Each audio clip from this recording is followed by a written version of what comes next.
base unit. We can utilize these hand holds, which allows us to pick up, set it down into the trench gently. We match up our concave and convex arcs, so it gives us a visual right off the bat.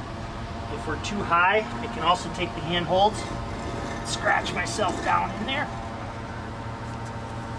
Now I'm a lot closer and save on my taps.